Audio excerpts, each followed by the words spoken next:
નમસ્કાર વિદ્યાર્થી મિત્રો, હું છું જગદીશ કપૂરિયા. આપણે વાત કરી રહ્યા છીએ ECHM environment conservation and hazards management, એટલે કે પર્યાવરણ સંચાલન અને પર્યાવરણ રક્ષણ અને જોખમ સંચાલન. આપણે સબ્જેક્ટ જે છે એમની વાત કરીએ છીએ. યુનિટ 1માં આપણે ઘણા બધા ક્વેશ્ચન્સ છે જોયા, જેમાં એસિડ રેઇન અને ઓઝોન લેયર ડિપ્લેશન પણ જોયું. એમના પછીનો આજે આપણે જે ડિસ્કશન કરવાનું છે એ છે ગ્રીન હાઉસ ઇફેક્ટ, જેને આપણે હરિત ગૃહ અસર પણ કહીએ છીએ અને એમને ગ્લોબલ વોર્મિંગ પણ કહી શકીએ. તો એ જે છે એસિડ રેઇન, ગ્લોબલ વોર્મિંગ અથવા તો ગ્રીન હાઉસ ઇફેક્ટ જેને આપણે કહીએ કે ઓઝોન લેયર ડિપ્લેશન, ઓઝોન સ્તરમાં બાકોરા, એ વૈશ્વિક પ્રશ્નો છે. આપણે જેમ વાત કરીએ કે એ ગ્લોબલ ઇસ્યુઝ છે કે જેમની ઇમ્પેક્ટ આખા વિશ્વ ઉપર થાય છે. કોઈ એક પર્ટિક્યુલર દેશ જે છે એ કંઈ ખરાબ અસરો ઉત્પન્ન કરે છે કે જે પર્યાવરણને નડતરરૂપ છે, અથવા તો પર્યાવરણને ક્યાંક ને ક્યાંક ખરાબ અસરો એમની પહોંચતી હોય તો પણ એમની અસર છે આખા વિશ્વમાં કોઈ પણ દેશ ઉપર છે જોવા મળે છે. તો પર્ટિક્યુલર ગ્લોબલ વોર્મિંગ જે છે અથવા તો જેને આપણે ગ્રીન હાઉસ ઇફેક્ટ કહીએ કે જેથી ઘણા બધા પ્રશ્નો જે છે એ ઉત્પન્ન થાય છે. એસિડ રેઇન એ પણ ગ્લોબલ ઇસ્યુઝ છે, ઓઝોન લેયર ડિપ્લેશન એ પણ ગ્લોબલ ઇસ્યુઝ છે, પણ એનો ઇમ્પેક્ટ જે છે એ પર્ટિક્યુલર રીઝનમાં જોવા મળે છે. જ્યારે ગ્રીન હાઉસ ઇફેક્ટની ઇમ્પેક્ટ છે ઓલ ઓવર વર્લ્ડમાં છે એ મેક્સિમમ જોવા મળે છે. અને આમ જોવા જઈએ તો ગ્લોબલ વોર્મિંગ અથવા તો ગ્રીન હાઉસ ઇફેક્ટને લીધે જ પેલી બે અસરો છે જેને આપણે એસિડ રેઇન કે ઓઝોન લેયર ડિપ્લેશન કહીએ છીએ એ ઉત્પન્ન થતી હોય છે. તો મેઇન આજે આપણે જે ડિસ્કશન કરવાની છે એ છે ગ્રીન હાઉસ ઇફેક્ટ. તો સૌપ્રથમ એમાં આપણે જોઈશું કે what is the mean of green house effect, કે હરિતગૃહ અસર એટલે શું, અથવા તો એમ કહીએ કે what is the mean of green house, green house એટલે શું, પછી આપણે એમની ઇફેક્ટ જોઈશું. દેન એમની જે પર્ટિક્યુલર ઇફેક્ટ છે ગ્રીન હાઉસ અસરને લીધે કેવી કેવી ખરાબ અસરો ઉત્પન્ન થાય છે એમની પણ વાત કરશું. Green house effect particular green house ગેસીસને લીધે થાય છે. તો કયા ગ્રીન હાઉસ ગેસીસ છે કે જેમની ઇમ્પેક્ટ છે એ મેક્સિમમ જોવા મળે છે, તો એમનું ડિસ્કશન કરશું. અને પછી છેલ્લે આપણે જેમ વાત કરીએ છીએ કે એવું શું કરીએ કે જેથી ગ્રીન હાઉસ ઇફેક્ટ છે એ મિનિમાઇઝ થઈ શકે.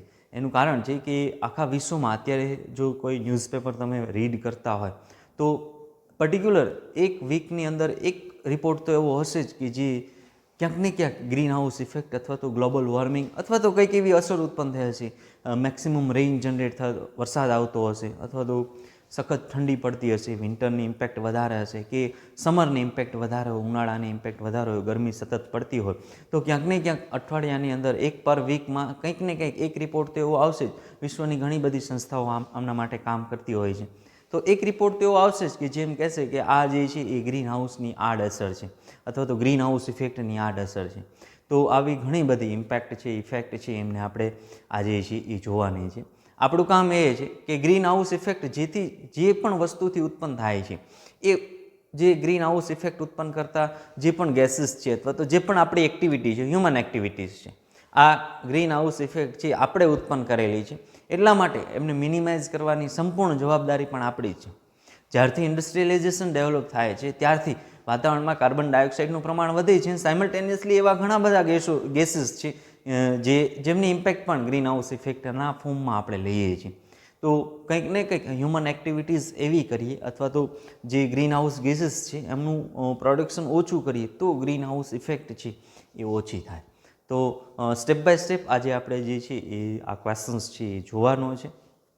ખાસ ઇંગ્લિશ અને ગુજરાતી બંને મીડિયમ માટે આપણે ક્વેશ્ચન્સ છે પ્રિપેર કરીએ છીએ. ડિપ્લોમાના બધા કોર્સિસ માટે આ આ જે ક્વેશ્ચન્સ છે અગત્યનો છે, પરીક્ષામાં પણ વારંવાર પૂછાય છે. અને ખાસ આપણે એક હ્યુમન વેલ્યુઝ તરીકે આ ક્વેશ્ચન્સ અથવા તો સબ્જેક્ટને આપણે હંમેશા જેમ કહીએ છીએ આ સબ્જેક્ટ એક હ્યુમન વેલ્યુઝ માટે છે કે જેથી સારામાં સારી ઇમ્પેક્ટ છે આજે નહીં તો કાલે આપણે જ્યારે સમાજમાં જશું અથવા તો જ્યારે આપણે કંઈક કામ કરશું તો કંઈક એવું કામ કરીએ કે જેથી પર્યાવરણને વધારે નુકસાન ન થાય. અત્યારે વિશ્વની ઘણી બધી એવી સંસ્થાઓ છે કે જે પર્યાવરણનું સારું થાય એમના માટે કાર્યશીલ છે. તો એમાં એક કંઈક નાનો અમથો આપણે જો ફેરફાર લઈ આવી શકીએ તો એ ફેરફાર લઈ આવવા માટેની વાત છે. તો પહેલાં તો આપણે સમજવું પડશે કે ક્વેશ્ચન શું છે, પ્રોબ્લેમ શું છે, સમસ્યા શું છે. તો એ સમસ્યાને જોઈએ અને પછી એમને મિનિમાઇઝ કરવા માટેના જે તે પ્રયત્નો હશે એ કરશું. તો સ્ટેપ બાય સ્ટેપ હું પીપીટી છે રન કરતો જઈશ અને ડિસ્કશન કરતા જશું. કંઈ પણ ક્વેશ્ચન્સ હોય, કંઈ ક્વેરી હોય તો તમે યુટ્યુબના કોમેન્ટ બોક્સમાં છે એ જણાવી શકશો. હવે હું અહીંથી હટી જઈશ, પીપીટી આપણે રન કરશું અને એમની આપણે ડિસ્કશન કરશું.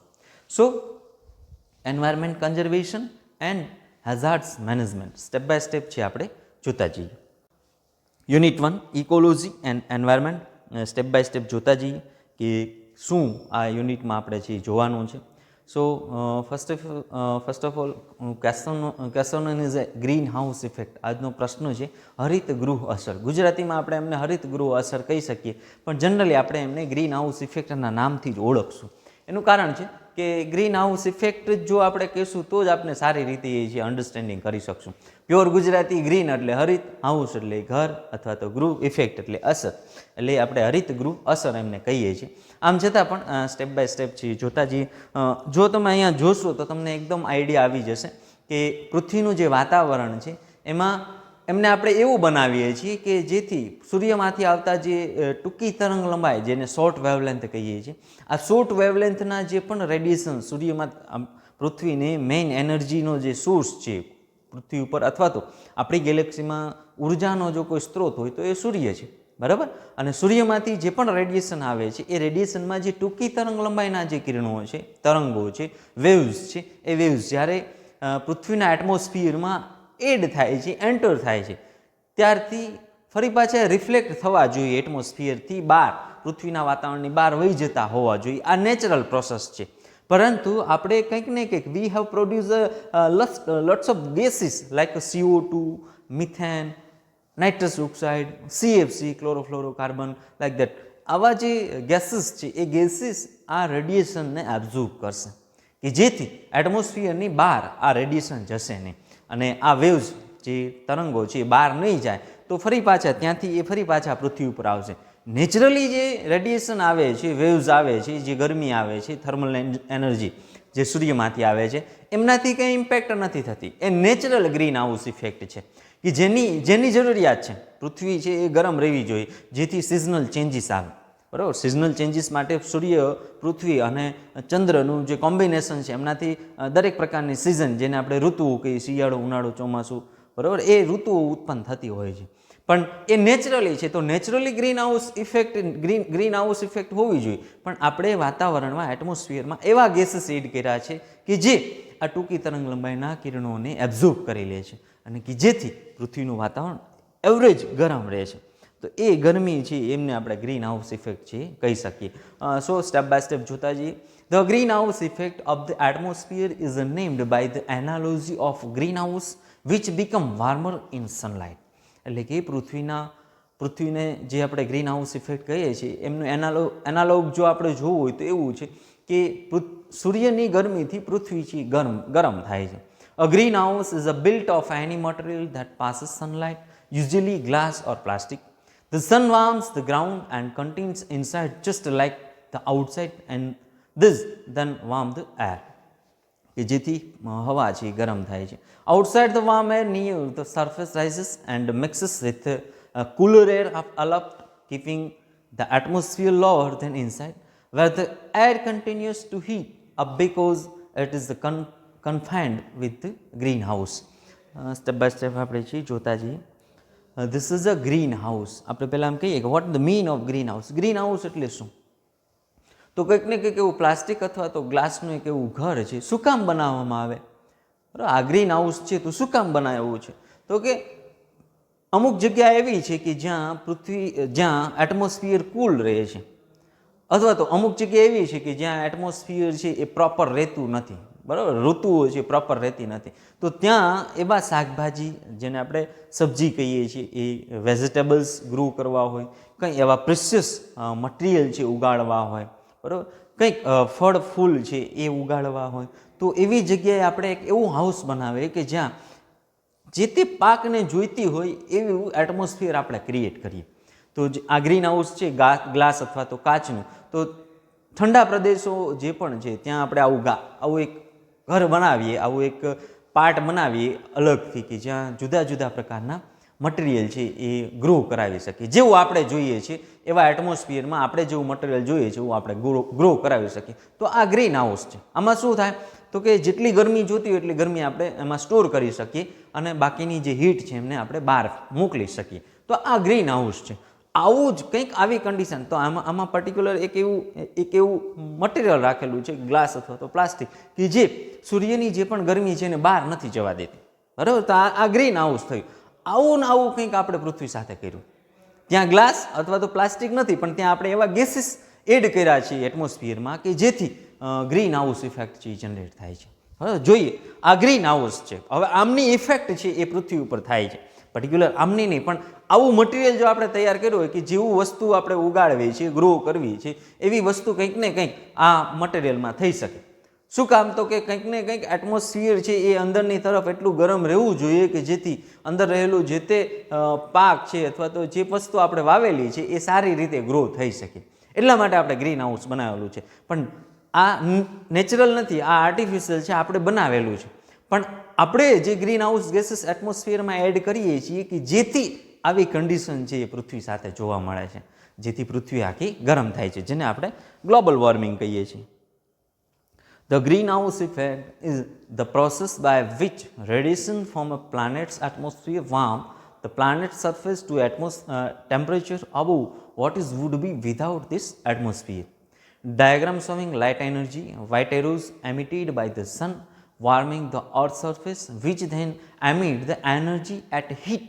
Orange arrow which warm the atmosphere and is then re-emitted as heat by the three of the greenhouse gas molecules, water, carbon dioxide and methane. તો કંઈક ને કંઈક એવા વાયુઓ છે કે જે ગ્રીન હાઉસ ઇફેક્ટ છે એ જનરેટ કરે છે. કંઈક ને કંઈક એવા મોલેક્યુલ્સ છે કે જે આ જે સૂર્યમાંથી આવતી જે હીટ છે એમને એબ્ઝોર્બ કરે છે. અહીંયા જોઈ શકો તમે એટમોસ્ફિયર બતાવેલું છે, નીચેની તરફ અર્થ છે, ઉપર સન છે. તો રિફ્લેક્ટેડ બાય સરફેસ જે રેડિયેશન આવે છે એને સરફેસ રિફ્લેક્ટેડ કરે છે. દેન એટમોસ્ફિયરમાં કંઈક એવું મટીરિયલ છે કે જે absorb by water vapours and gases.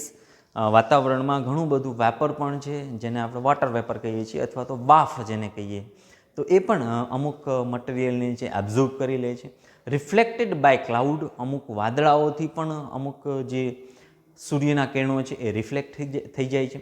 પણ જે એબ્ઝોર્બ થાય છે, absorb by earth, absorb by water and vapours and gases. તો નેચરલી વોટર વેપર વાતાવરણમાં હોય જ છે, એટમોસ્ફિયરમાં હોય જ છે.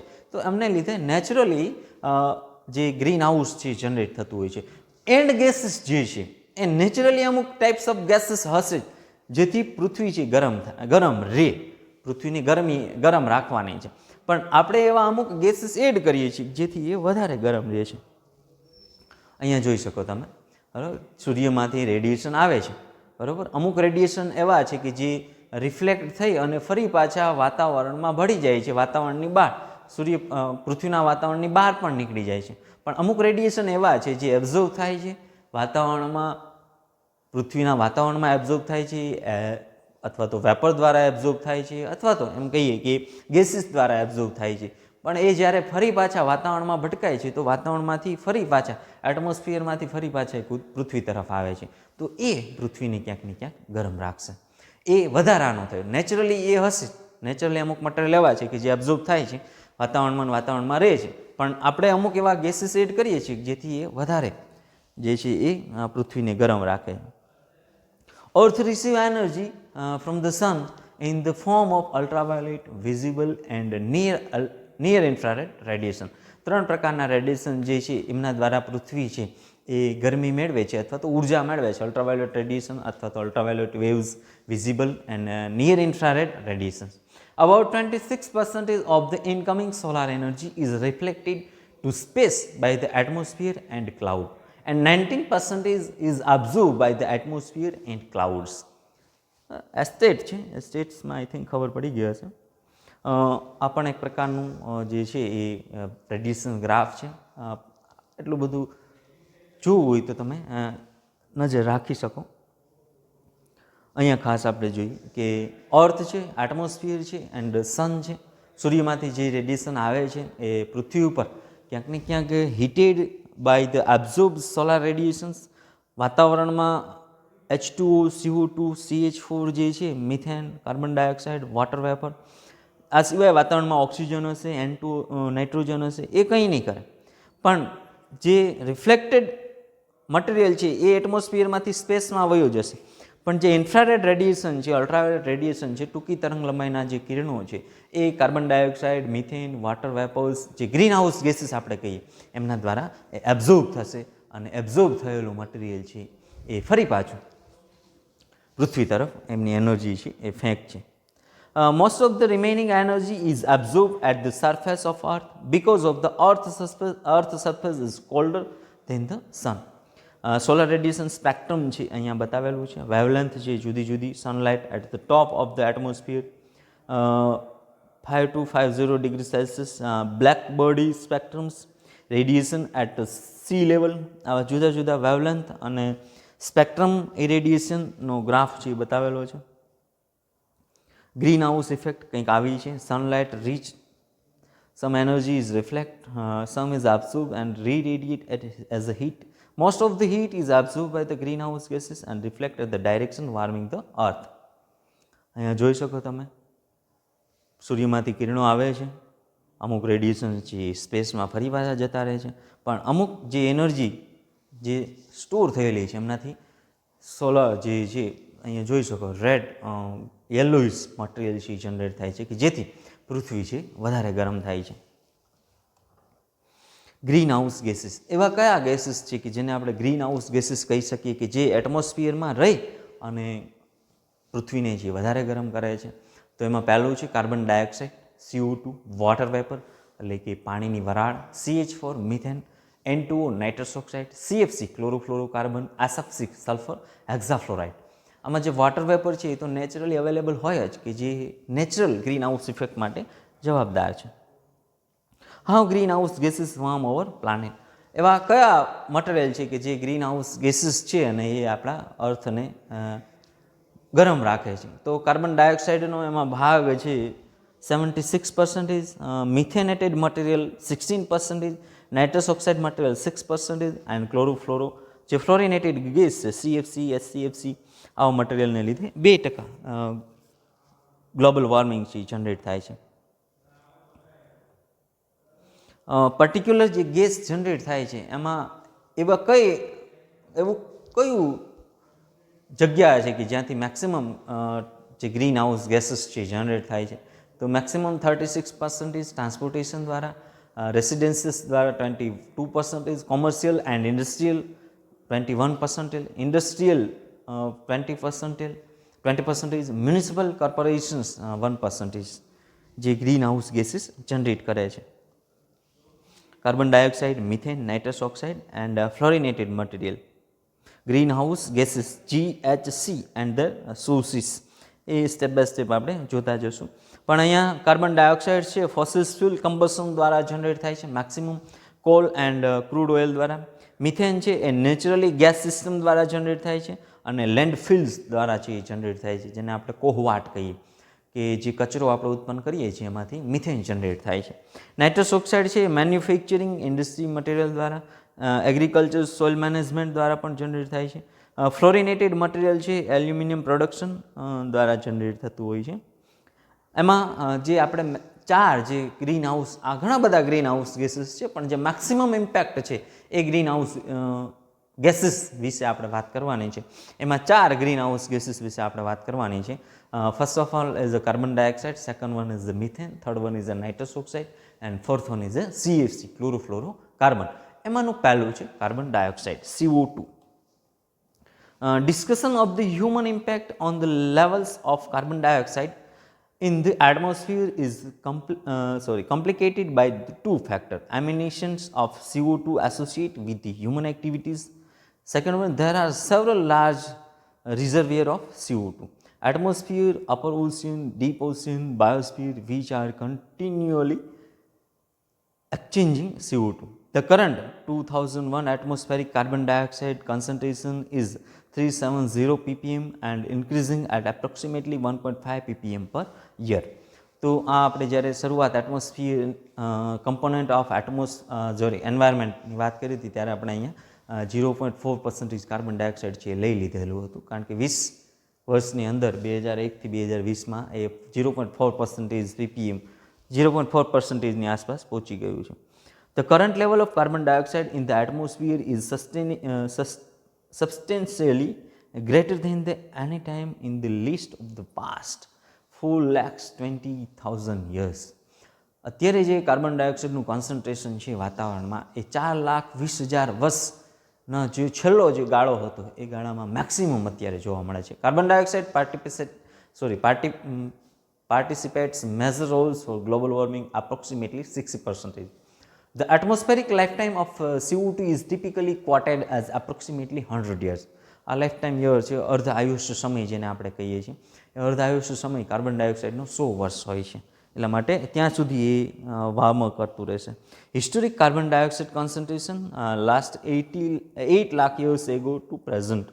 8 લાખ વર્ષ પહેલાં કાર્બન ડાયોક્સાઇડનું પ્રમાણ અને અત્યારે જોઈએ તો એ 400 ppmની આસપાસ છે જોવા મળે છે. એટલે 0.4%ની આસપાસ એમની ઇમ્પેક્ટ છે. વચ્ચેનો જે સમયગાળો છે તમે જોઈ શકો, 8 લાખ, 6 લાખ, 4 લાખ, 2 લાખ, એ સમયગાળામાં એ જે ગ્રાફ છે એ 200 થી 300 ppmની આસપાસ જોવા મળે છે. પણ છેલ્લા જે વર્ષોમાં, છેલ્લા જે 200 થી 250 થી 300 વર્ષમાં જે એમનો ગ્રાફ છે એ એટલું બધું એક્સટેન્ડ થયો છે કે 100 ppm છે છેલ્લા 100 થી 200 વર્ષની અંદર એક્સટેન્ડ થઈ ગયું. એ ઇમ્પેક્ટ છે. ઇન્ડસ્ટ્રીયલાઇઝેશન જ્યારથી ડેવલપ થયું 1750થી આપણે વાત કરીએ તો 250, 300 થી 350 વર્ષનો જે સમયગાળો છે એમના પહેલાંથી નહીં પણ કદાચ ચાલુ થઈ ગયું હોય. તો આ જે સમયગાળો છે એમાં જે એમનો ગ્રાફ છે એટલો બધો એક્સટેન્ડ થાય છે કે જેથી એમની ઇમ્પેક્ટ મેક્સિમમ જોવા મળે છે. સોર્સ ઓફ કાર્બન ડાયોક્સાઇડ અહીંયા જોઈ શકીએ, વાહન વ્યવહાર છે, બર્નિંગ ફોરેસ્ટ છે, પાવર પ્લાન્ટ છે, ફેક્ટરીઝ છે અને ઘર દ્વારા ઉત્પન્ન થાય છે. Second one is methane, CH4. એમનું સ્ટ્રક્ચર પણ કંઈક આવું છે. CH4 એક carbon, 4 hydrogen. Methane is the most abundant well mixed green house gas after carbon dioxide. Carbon dioxide પછી સૌથી ખતરનાક જો ગ્રીન હાઉસ ઇફેક્ટ માટે મહત્વનો અથવા તો આપણે કહીએ કે ખરાબ વાયુ હોય તો એ મિથેન છે. Methane is emitted in the atmosphere by a large number of natural and atmospheric sources. Like nature sources are believed to contribute approximately 30% of the methane flux. Anthropologic sources account for the remaining 70%. Anthropogenic in the sense કે કોહવાટ દ્વારા જે ઉત્પન્ન થાય છે. About 25% of global warming is caused by methane emissions.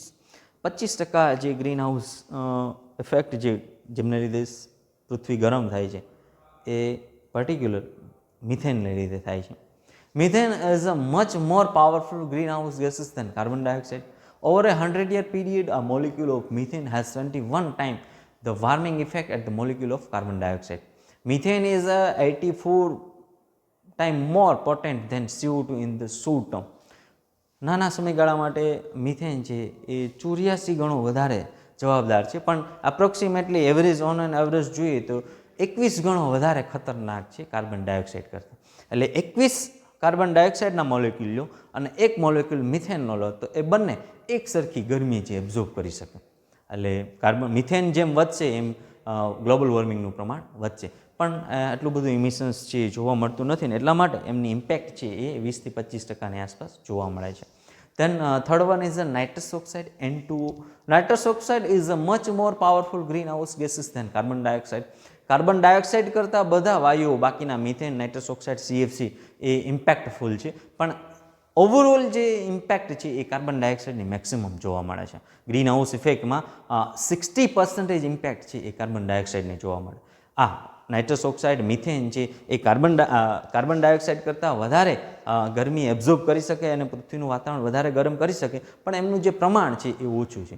Nitrous oxide N2O has 230 times the warming effect as the molecule of carbon dioxide. એટલે કે 230 ગણો વધારે ઇમ્પેક્ટફુલ મટીરિયલ છે નાઇટ્રસ ઓક્સાઇડ. એટલે કે 230 કાર્બન ડાયોક્સાઇડના મોલેક્યુલ લો અને એક નાઇટ્રસ ઓક્સાઇડનું મોલેક્યુલ લો તો એ બંને એક સરખી એનર્જી છે એબ્ઝોર્બ કરશે અને પૃથ્વીની ગરમી છે વધારશે. Nitrous oxide participate role for global warming approximately 6%. જોયું અહીંયા સીધો 6% એમની ઇમ્પેક્ટ ગ્લોબલ વોર્મિંગમાં છે, જ્યારે કાર્બન ડાયોક્સાઇડની 60% આપણે ગણી, 60-65 થી 70%. Every year 50 million ton of nitrous oxide adding in atmosphere. 50 million ton છે દર વર્ષે નાઇટ્રસ ઓક્સાઇડ એટમોસ્ફિયરમાં એડ થાય છે. Strength of green house gases, એક કાર્બન ડાયોક્સાઇડ 28 એક મિથેન એટલે 28 કાર્બન ડાયોક્સાઇડ અને 265 કાર્બન ડાયોક્સાઇડ, ત્યારે એક નાઇટ્રસ ઓક્સાઇડની જે ઇમ્પેક્ટ છે એ જોવા મળે. એક નાઇટ્રસ ઓક્સાઇડ લો અને 271, 260, 265, 270 નાઇટ્રસ કાર્બન ડાયોક્સાઇડ લો તો બંને એક સરખી ઇમ્પેક્ટ છે જનરેટ કરે છે. Then CFC, chlorofluorocarbon. CFC is a much more powerful greenhouse gases than carbon dioxide, methane and nitrous oxide. બધું કહી શકીએ. ધેન કાર્બન ડાયોક્સાઇડ, આપણે કાર્બન ડાયોક્સાઇડને રેફરન્સીસ તરીકે લઈએ છીએ કારણ કે એમની ઇમ્પેક્ટ મેક્સિમમ છે. આમ છતાં પણ CFCની ઇમ્પેક્ટ પણ ઓછી નથી. CFC has 1500 to 7000 time the warming effect at the molecule of carbon dioxide. એટલે કે 1500 થી 7000 કાર્બન ડાયોક્સાઇડના અણુઓ લો એ જેટલું ગરમી એબ્ઝોર્બ કરે અથવા તો પૃથ્વીને ગરમ રાખે એટલી જ એક CFC મોલિક્યુલ રાખે. એટલે 1500 થી 7000, એટલે આ CFC છે એ મિથેન અને કાર્બન નાઇટ્રસ ઓક્સાઇડ કે કાર્બન ડાયોક્સાઇડ કરતાં તો ખરાબ છે જ, પણ મિથેન અને નાઇટ્રસ ઓક્સાઇડ કરતાં પણ ખરાબ છે. એટલે 1500 થી 7000 ગણો વધારે ઇમ્પેક્ટફુલ ગેસીસ છે જે ગ્રીન હાઉસ ઇફેક્ટ માટે જવાબદાર છે. CFC participate a role for global warming approximately 40%. CFC used in a refrigerator, air condition and paint industries. Then one more things is like a deodorant. We have sprayed like deodorant. તો એમાં પણ આ CFC material છે જોવા મળે છે. આ સિવાય રેફ્રિજરેટર જે કુલિંગ સિસ્ટમ જનરેટ કરે છે, એર કન્ડિશન્સ અથવા તો જેને આપણે AC કહીએ, એ રેફ્રિજરેશન, ડીપ ફ્રીઝિંગ, આ બધામાં જે મહત્ત્વનો જે વાયુ છે એ CFC છે. એ શું કરશે તો કે આજુબાજુની જે ગરમી છે એબ્ઝોર્બ કરી લેશે, એટલે ઓટોમેટિક એટમોસ્ફિયર છે એ ઠંડુ થઈ જશે. પણ એ આજુબાજુની ગરમી એબ્ઝોર્બ કરીને ઠાલવશે તો ફરી પાછું વાતાવરણમાં જ, બરાબર. તો એ સૌથી વધારે ખરાબ એટલા માટે છે કે પર્ટિક્યુલર રીઝન આપણે ગરમ કરી દેશે, પર્ટિક્યુલર જે ભાગ છે, જે જગ્યા છે એમને આપણે ઠંડી કરી દેશે, પણ એ જે વાયુ બહાર નાખશે CFC એ તો ફરી પાછું પૃથ્વીને ગરમ જ કરશે. એટલે એમની ઇમ્પેક્ટ મેક્સિમમ જોવા મળે છે. ટ્રાન્સપોર્ટેશન 28%, કાર્બન ડાયોક્સાઇડનું જે ગ્રીન હાઉસ ઇફેક્ટમાં જે પાર્ટિસિપન્ટ છે એ 82%. આ જુદા જુદા સ્ટેટ છે એ જોવા મળતા હોય છે, પણ આપણે જે છે લખાણમાં જે બતાવેલું છે એમને આપણે માનવાનું છે. એનું કારણ છે આ જે જનરેટ કરેલા જે ફોટોઝ છે અથવા તો જે ગ્રાફ છે એ જુદી જુદી ઇન્ડસ્ટ્રીઝ દ્વારા, જુદા જુદી સંસ્થાઓ દ્વારા તૈયાર થયેલું હશે. એટલે આમ છતાં પણ ઇમ્પેક્ટ જે છે એ લેટેસ્ટ હશે એટલા માટે આપણે અહીંયા મૂકેલું હશે. Global green house gas emissions by sectors: energy supply 25%, transportation 13.1%, commercial as national building 7.9%, industry 19.4%, agriculture 13.5%, land use changes and forestry 17.4%, waste and wastewater 2.8%, gas emission by sectors particular. Global greenhouse gases emission by sectors, અહીંયા બધા sectors બતાવેલા છે colour કોડમાં, બંને same જ વસ્તુ છે. The consequence of the greenhouse effect. Today's human caused greenhouse gas emissions are higher than ever. અત્યારે આપણે જે ગ્રીન હાઉસ ગેસીસ પ્રોડ્યુસ કરીએ છીએ એ માણસોની, જેને આપણે હ્યુમન હિસ્ટ્રીઝ કહીએ, એ મેક્સિમમ છે. The concentration of green house gases in the atmosphere is rising rapidly and according to the IPCC the planet is heating up. Between a pre-industrial time and now, the Earth's average temperature has increased 1.8 degrees Fahrenheit, 1.0 degrees Celsius, which approximately 2/3 of that warming occurring in the last handful of the decade alone. છેલ્લા 100 વર્ષમાં જેટલું temperature નથી વધ્યું એટલું temperature અત્યારે એક વર્ષમાં વધવા માંડે છે. According to the IPCC, 1982 to 2012 was likely the warmest 30-year period of the last 1400 years in the northern hemisphere were assumes impossible. All 5 of the year from 2014 to 2018 were the hottest on the record globally. આ 2018નો report છે કે છેલ્લા 2014 થી 2018ના જે 5 વર્ષ છે એ સૌથી ગરમ વર્ષ રહેલા છે. If warming trends continue at the current rate, it is estimated that global warming will reach 2.7 degrees Fahrenheit, 1.5 degrees Celsius above pre-industrial levels between 2013 and 2052. તો આ જે industrial level pre industrial level છે એમના કરતાં આ જે રેશિયો છે એટલો બધો હાયર છે કે જે ક્યાંક ને ક્યાંક એટલું બધું પૃથ્વીનું એટમોસ્ફિયર ગરમ કરશે કે જેથી માણસ જાત તો અહીંયા રહેવાને લાયક રહેશે જ નહીં, પણ બાકીના જે પણ સજીવો છે કે જે પૃથ્વીને આપણે એટમોસ્ફિયર પૃથ્વીને જે પર્ટિક્યુલર એન્વાયરમેન્ટ મળેલું છે એ એન્વાયરમેન્ટ પણ પૂરું થઈ જશે. આઈ થિંક તમે સ્ટીફન હોકિંગનું નામ સાંભળેલું હશે. Is the greatest physician ever for the current era. જે છેલ્લા 1-2 કે 3 વર્ષ પહેલાં એક્સપાયર થયા. વ્હીલચેર ઉપર બેઠેલા જે દાદાને તમે જોયેલા હશે, હેન્ડીકેપ હતા. એમણે એવું કીધું કે 100 વર્ષમાં જો મનુષ્ય બીજા ગ્રહ ઉપર રહેવાની કંઈ વ્યવસ્થા નહીં કરે તો પૃથ્વી ઉપર તો નહીં જ રહી શકે. એટલું એટમોસ્ફિયર ડે બાય ડે છે ગરમ થઈ રહ્યું છે. Flooded by man-made greenhouse gases emission, global warming is altering the earth climate system in many way. It is ઘણા બધા એવા રસ્તાઓ છે કે જેથી ગ્રીન હાઉસ ઇફેક્ટ ગ્લોબલ વોર્મિંગને લીધે જે અર્થનું ક્લાઇમેટ છે, જે આબોહવા છે એટલી બગડી ગઈ છે, causing more frequently and or intense extreme weather events including heat waves, hurricanes, drought and flood. આ જે ક્લાઇમેટ ચેન્જ થાય છે એ ક્લાઇમેટ ચેન્જ થાય છે કેમ ખબર પડે તો કે જે ગરમી છે, ગરમીનું પ્રમાણ વધે, ઠંડીનું પ્રમાણ વધે, વાવાઝોડાઓ વધે. વરસાદ તો આવે પણ રેગ્યુલર ના આવે તો વાવાઝોડાઓ વધે. એટલે કે વરસાદ જે આવે છે એ ઇન્ટેન્સિટીથી આવે કે જેને આપણે અતિવર્ષા કહીએ અથવા તો જેને આપણે વાવાઝોડું કહીએ, સાયક્લોન કહીએ. તેનું ડ્રાફ્ટ અમુક વખતે વરસાદ આવે જ નહીં, બરાબર, એમ જેમને આપણે દુકાળ કહીએ. અને પૂર જે છે ફ્લડ્સ જનરેટ થાય, એટલે કે સખત વરસાદને લીધે એટલું બધી જગ્યાએ પાણી ફરી વળે કે જેથી પાકને નુકસાન થઈ જાય. Accelerating precipitations extremes, making wet regions wetter and dry regions drier. એટલે કે સૂકો પ્રદેશ વધારે સૂકો થાય અને જે ભીનો પ્રદેશ છે વધારે ભીનો થાય.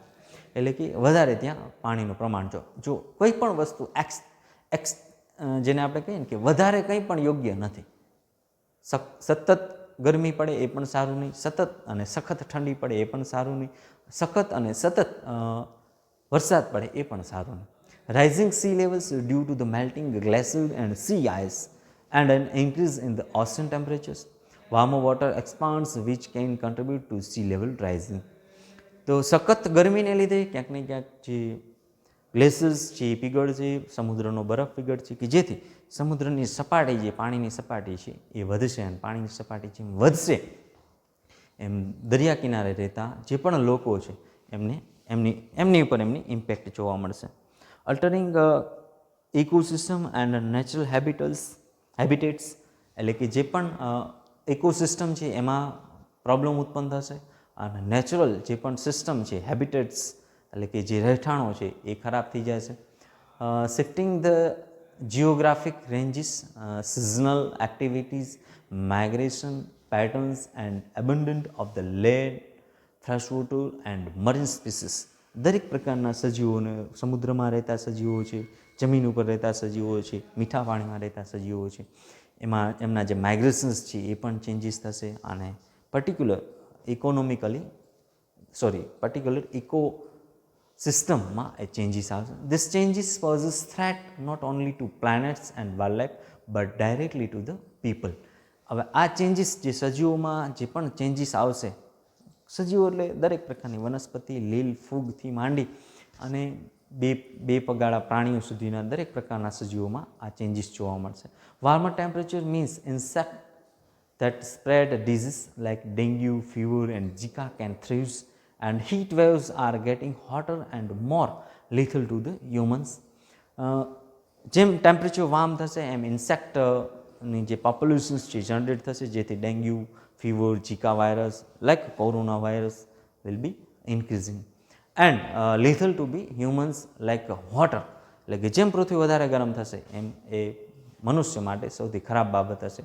People could go hungry when our food supply is diminished thanks to drought and floods. પૂર અને દુકાળને લીધે દરેક લોકોને ખાવા માટેનું અન્ન નહીં મળી રહે. A 2019 National Research Council study found that for every degree Celsius that the planet heat up, crop yield will go down 5 to 15%. પૃથ્વીના વાતાવરણમાં average on and average 1 degree સેલ્સિયસનો વધારો થશે તો એ પૃથ્વી ઉપર ઉત્પન્ન થતી જે પણ યીલ્ડ, જે પણ ક્રોપ યીલ્ડ છે એટલે પાક છે, પછી એ પાકમાં વનસ્પતિજન્ય અને પ્રાણીજન્ય દરેક પ્રકારના પાક આવી જશે, એમાં 5 થી 15% ઘટાડો આવશે. Food insecurity can lead to mass human migrations and political instability. આ જો સિમ્પલ એક ગેસીસ આપણે જનરેટ કરીએ છીએ તો એમની ઇમ્પેક્ટ કેવી આવે છે. હવે પ્રોપર ફૂડ જ ઉત્પન્ન નહીં થાય, જેમ ફૂડ ઇન્સિક્યુરિટી એટલે કે પ્રોપર પાક જ ઉત્પન્ન નહીં થાય તો પછી એમની અસર ક્યાં આવશે, તો કે હ્યુમન માઇગ્રેશન્સ જોવા મળશે અને પોલિટિકલી ઇન્સ્ટેબિલિટી જોવા મળશે, રાજકીય રીતે unsaturation જોવા મળશે. And in January 2019, the Department of Defense released a report that described the threat to US military installation and operations around the world due to the flooding, drought and other impact of climate changes. 2019નો એવો report છે department of defence કે US મિલિટરીને install કરવી પડે છે. તો આ હતું green હાઉસની અસરો ઇંગ્લિશમાં. હવે આપણે ગુજરાતીમાં આઈ થિંક હું જે વાંચી જઈશ. ઠંડા પ્રદેશમાં કાચની પારદર્શક દિવાલો અને છતની રચના કરી હાઉસ બનાવવામાં આવે છે કે જેમાં કિંમતી છોડ અને વનસ્પતિ ઉછેરવામાં આવે છે. આવા હાઉસને ગ્રીન હાઉસ કહે છે. ગ્રીન હાઉસમાં દિવસે સૂર્યપ્રકાશ પારદર્શક દિવાલમાંથી અંદર પ્રવેશી વનસ્પતિ અને જમીનને જરૂરી ઉષ્ણતા આપે છે, પરંતુ રાત્રે આ ગરમી વિકરણ દ્વારા પારદર્શક દિવાલો વેધી બહાર જઈ શકતી નથી અને ગ્રીન હાઉસમાં જ રહે છે અને વાતાવરણ ગરમ રાખે છે. આ જ પ્રમાણે પૃથ્વીના વાતાવરણને ગરમ રાખતી ક્રિયાને ગ્રીન હાઉસ અસર કહે છે, ગ્રીન હાઉસ ઇફેક્ટ. સૂર્યમાંથી સતત વિકિરણો પૃથ્વી પર આવ્યા કરે છે. તેમાંના ટૂંકી તરંગ લંબાઈના અલ્ટ્રાવાયોલેટ કિરણો ઓઝોન સ્તરને કારણે અંતરિક્ષમાં પાછા પરાવર્તન પામે છે. બાકીના કિરણો, આપણે એ ઓઝોન લેયર ડિપ્લેશન જોયું, બાકીના કિરણો વાતાવરણ દ્વારા પૃથ્વી પર પહોંચે છે, જે લગભગ 25% વાદળમાં શોષાઈ જાય છે. માત્ર 5% વિકિરણો જ પૃથ્વી પર પહોંચી પરાવર્તન પામે છે. હવે આ 5% જ ઉર્જા છે એ પૃથ્વીને મળે છે સૂર્ય દ્વારા, 100%માંથી. તો આ 5%નો આપણે મેક્સિમમ યુટિલાઇઝેશન કરવાનો છે. આમ સૂર્યની કુલ ગરમીનો 5% જેટલો ભાગ જ પૃથ્વી પર આવે છે અને પરાવર્તન પામે છે. વાતાવરણમાં રહેલા ગ્રીન હાઉસ વાયુઓ carbon dioxide, methane, nitrous oxide, chlorofluorocarbon આ ગરમી શોષી લે છે, જેથી વાતાવરણની ગરમી વધે છે. આ અસરને હરિતગૃહ અસર અથવા તો ગ્લોબલ વોર્મિંગ તરીકે ઓળખવામાં આવે છે. ગ્રીન હાઉસ વાયુઓ carbon dioxide, methane, CO2, CH4, carbon dioxide, CO2, methane, CH4, nitrous oxide, N2O, chlorofluorocarbon, CFC, carbon dioxide.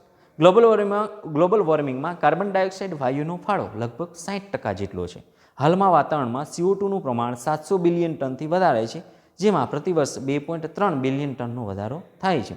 વાતાવરણમાં CO2નું પ્રમાણ ઔદ્યોગિક વિકાસ પહેલાં 280 ppm હતું, જે વધીને ppm મીન્સ પાર્ટ્સ પર મિલિયન વધીને ઈસવીસન 2000માં 368 ppm થયું છે.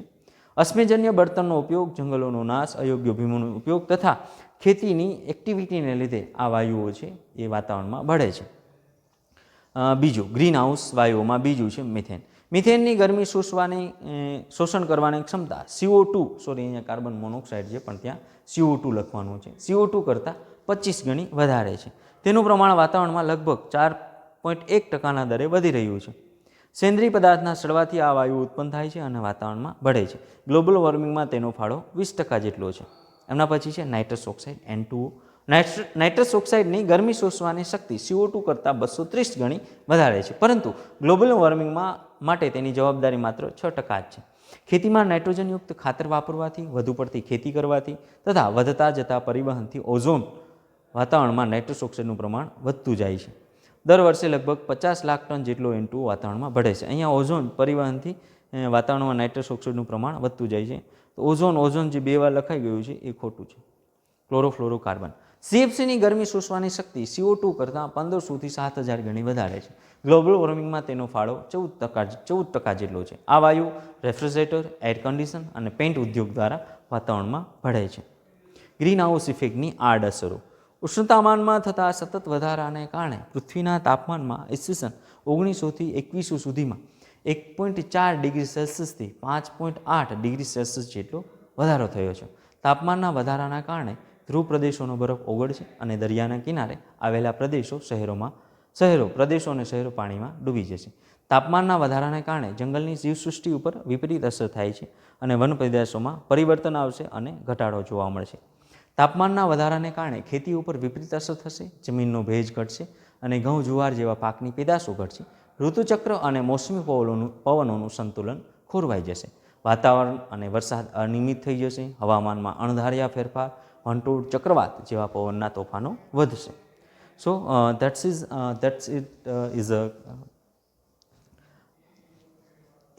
that is a greenhouse effect.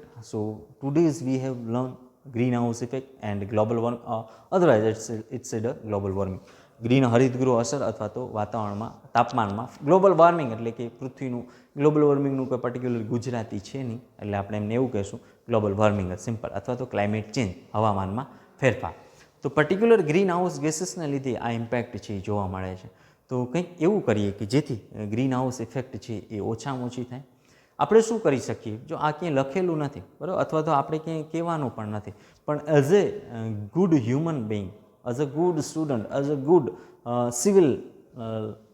Civilisation, તો આપણે શું કરી શકીએ? તો કે જે વસ્તુને લીધે ગ્લોબલ વોર્મિંગ વધે છે એ વસ્તુ ઘટાડી દઈએ તો ઓટોમેટિક ગ્લોબલ વોર્મિંગ છે ઘટી જાય. તો શું કરી શકીએ? કાર્બન ડાયોક્સાઇડનું ઉત્સર્જન ઘટાડીએ, મિથેનનું ઉત્સર્જન ઘટાડીએ, નાઇટ્રસ ઓક્સાઇડનું ઉત્સર્જન ઘટાડીએ અને CFCનું ઉત્સર્જન ઘટાડીએ. તો હવે શું એવું કરીએ કે જેથી પર્ટિક્યુલર આ એક વસ્તુ જે છે એ કંટ્રોલમાં આવી જાય? આપણે શરૂઆતમાં વાત કરીએ એમ હંમેશા સૌથી વધારે જે મેક્સિમમ યુટિલાઇઝેશન છે એ 3 જગ્યા છે બરાબર. એવી કઈ 3 જગ્યા? તો એક છે industry, second one as a transportation, third one as third one as a human made, અથવા તો જેને આપણે ઘર વપરાશ કહીએ. આ 3 જગ્યાએથી ક્યાંક ને ક્યાંક કચરો અથવા તો જેને કહીએ કે આડઅસર ઉત્પન્ન થાય છે. તો આ 3 જગ્યાએ એવા કંઈક ફેરફાર કરીએ કે જેથી કાર્બન ડાયોક્સાઇડનું પ્રમાણ છે એ ઘટે. જો સિમ્પલ એક કાર્બન ડાયોક્સાઇડની ઇમ્પેક્ટ 60% છે, તો એનું કારણ છે કે કાર્બન ડાયોક્સાઇડ આપણે વાતાવરણમાં વધારે એડ કર્યો છે. કંઈક ને કંઈક હ્યુમન એક્ટિવિટીને નેચરલી એડ થતો જ હોય પણ એમની ઇમ્પેક્ટ ન હોય, પણ આપણે કંઈક એવું કર્યું કે નેચરલી નહીં પણ હ્યુમન મેડ દ્વારા કાર્બન ડાયોક્સાઇડ એડ કર્યો. જેમ કાર્બન ડાયોક્સાઇડનું પ્રમાણ વધશે એમ કચરો વધશે એમ ક્યાંક ને ક્યાંક જમીન ખરાબ થશે. એટલા માટે આપણે જે છે એ ખેતીવાડી માટે ખાતર, નાઇટ્રોજનયુક્ત ખાતર વાપરવા પડશે. અને જેમ કચરો, મિથેન, કાર્બન ડાયોક્સાઇડ વધશે એમ વાતાવરણ છે ગરમ થશે, ને ગરમ થશે તો આપણે એર કન્ડિશનનો યુઝ કરશું. અમુક વર્ષો પહેલાં એર કન્ડિશનિંગ મટીરિયલ જેવું કંઈ હતું જ નહીં, નેચરલી ફ્રીજ, રેફ્રિજરેટર્સ પણ નહોતા. આમ છતાં પણ વસ્તુઓ સારી રીતે હતી. એનું કારણ ઓછા પાકે, ઓછા ખાતરે પકાવેલી વસ્તુ હતી, સારી રીતે પકાવેલી વસ્તુ હતી. તો જે કાર્બન ડાયોક્સાઇડ છે એ મેઇન ઇમ્પેક્ટ છે. આમ જોવા જઈએ તો બીજા બધા વાયુઓની ઇમ્પેક્ટ કાર્બન ડાયોક્સાઇડ કરતાં વધારે છે, પણ એ કાર્બન ડાયોક્સાઇડ વાતાવરણમાં વધે એટલા માટે એડ થાય છે. કાર્બન ડાયોક્સાઇડનું પ્રમાણ જ વાતાવરણમાં ઓછું કરીએ એટલે ઓટોમેટિક બાકીના 3 વાયુઓનું પ્રમાણ છે એ ઘટવા મળશે. તો કંઈક ને કંઈક એવું કરીએ કે જેથી કાર્બન ડાયોક્સાઇડનું પ્રમાણ વાતાવરણમાં ઓછું થાય. તો શું કરી શકીએ? ટ્રાન્સપોર્ટેશન માટે આપણે જે crude oil, petrol, diesel, kerosene વાપરીએ છીએ ત્યાં કંઈક એવું મટીરિયલ વાપરીએ કે એને વાપરવું જ ન પડે. કાર્બન ડાયોક્સાઇડ યુક્ત મટીરિયલ પેટ્રોલ, ડીઝલ, કેરોસીન, કોલસો વાપરવું જ ન પડે. સોલાર એનર્જી યુઝ કરીએ, વિન્ડ એનર્જી યુઝ કરીએ, ઇલેક્ટ્રિસિટી યુઝ કરીએ, સારામાં સારી ક્વોલિટીના વાહનો છે એ યુઝ કરીએ કે જેથી આમનો ઇમિશન્સ છે આ પ્રોપર થાય. ઇન્ડસ્ટ્રીઝમાં પણ એવી રીતે કરીએ. ઇન્ડસ્ટ્રીઝમાં જે મટીરિયલ વપરાય છે ગરમી ઉત્પન્ન કરવા માટે કે ઇન્ડસ્ટ્રીના જે મશીનો ચલાવવા માટે, તો ત્યાં પણ કંઈક ને કંઈક સોલાર એનર્જી યુઝ કરીએ કે જેથી કાર્બન ડાયોક્સાઇડનું રિપ્લેસમેન્ટ થાય, અશ્મિજન્ય બળતણો અથવા તો કોલસાનું રિપ્લેસમેન્ટ થાય. અને એ રિપ્લેસમેન્ટ થશે એટલે ઓટોમેટિક કાર્બન ડાયોક્સાઇડનું ઉત્સર્જન ઘટશે. કચરો ઓછો ઉત્પન્ન કરીએ કે જેથી કોહવાટ ઓછો થાય. રેગ્યુલર જે આપણે જમવાનું વાપરીએ છીએ, ખાવાનું બનાવીએ છીએ ત્યાંથી કચરો ઉત્પન્ન ઓછો કરીએ. આપણા રેગ્યુલર યુઝીસમાં કાર્બન ડાયોક્સાઇડ ઉત્પન્ન કરતા હોય એવા કાપડ છે, કાગળ છે, પ્લાસ્ટિક છે, એમનું બર્નિંગ ઓછું કરીએ. ક્યારે ઓછું થાય? આપણે વપરાશ ઓછો કરીએ, તો રીયુઝ કરીએ, રિસાયકલ કરીએ, દેન વારંવાર આપણે છે એમને વાપરીએ તો કચરો ઓછો ઉત્પન્ન થશે, કોહવાટ ઓછો થશે, મિથેનનું ઇમિશન્સ છે ઓછું થશે. સારી જમીન રાખીએ કે જેમાં ઓછામાં ઓછું નાઇટ્રોજનયુક્ત ખાતર છે એ એડ કરીએ. નેચરલ ઓર્ગેનિક મટીરિયલ છે એમાં એડ કરીએ, કંઈક એવા બેક્ટેરિયાઝ એડ કરીએ, કંઈક એવું કુદરતી જે ખાતર છે, છાણિયું ખાતર છે એ એડ કરીએ કે જેથી ત્યાંથી નાઇટ્રસ ઓક્સાઇડનું પ્રમાણ છે ઓછું વાતાવરણ બગડે. ઇન્ડસ્ટ્રીઝમાં એવું કંઈ ન એડ કરીએ કે જેથી નાઇટ્રસ ઓક્સાઇડ છે વાતાવરણમાં ઓછું જાય. આ ત્રણેય ઘટાડ નાખશું એટલે ઓટોમેટિક કુલિંગ મટીરિયલ છે એની વાપરવાની જરૂર જ નહીં પડે. જે આપણે એર કન્ડિશન અથવા રેફ્રિજરેટર વાપરીએ છીએ વાપરવાની જરૂર જ નહીં પડે. તો કંઈક એવું કરીએ કે જેથી આ મટીરિયલ ઓછા વપરાય ને ઓછા વપરાશે તો આપણે એ ગ્લોબલ વોર્મિંગ છે ઘટાડી શકીએ. તો એક સારા નાગરિક તરીકે આપણે શું કરવાનું છે? એક સારા નાગરિક તરીકે આપણે એ કરવાનું છે કે ગ્લોબલ વોર્મિંગ જે ગ્લોબલ વોર્મિંગ જનરેટ કરતા જે ગ્લોબલ વોર્મિંગ ગેસીસ છે એ ઓછા જનરેટ કરીએ તો ગ્લોબલ વોર્મિંગ ઓટોમેટિક ઓછું થઈ જશે. તો આ ક્વેશ્ચન્સમાં આપણે આજે green house effect, global warming, climate changes આ દરેક વસ્તુને એક બાબત તરીકે આપણે જોઈ. ક્વેશ્ચનમાં કંઈ ન સમજાણું હોય, ન અન્ડરસ્ટેન્ડિંગ કંઈ ન થયું હોય અથવા તો ન આઈડિયા આવ્યો હોય તો કોમેન્ટ બોક્સમાં ખાસ કોમેન્ટ કરજો. ત્યાં સુધી નવા ક્વેશ્ચન માટે ફરી પાછા મળીએ. ત્યાં સુધી આવજો. Bye bye. Thank you.